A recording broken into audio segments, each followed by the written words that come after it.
अकोला जिल्ह्यातील पाचही मतदार संघातील प्रत्येक मतदान केंद्रावर आज सकाळी 7 वाजतापासून मतदान सुरुवात झालेली आहे। आपण सध्या स्थितीमध्ये अकोला शहरातील सिंदखेड भागातील गुरुनानक विद्यालय या ठिकाणी मतदान केंद्रावर आहोत। आपण या ठिकाणी बघू शकतो की नागरिकांनी मोठ्या प्रमाणात मतदानाला इथे गर्दी करणे सुरू केलेले आहे।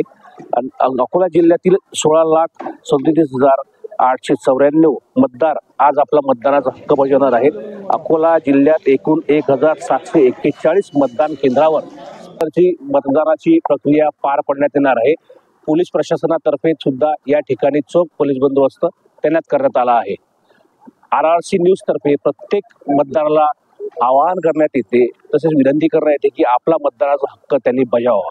RRC न्यूज करता कॅमेरा पर्सन पवन इंगळेसह सुरेश राठोड, अकोला।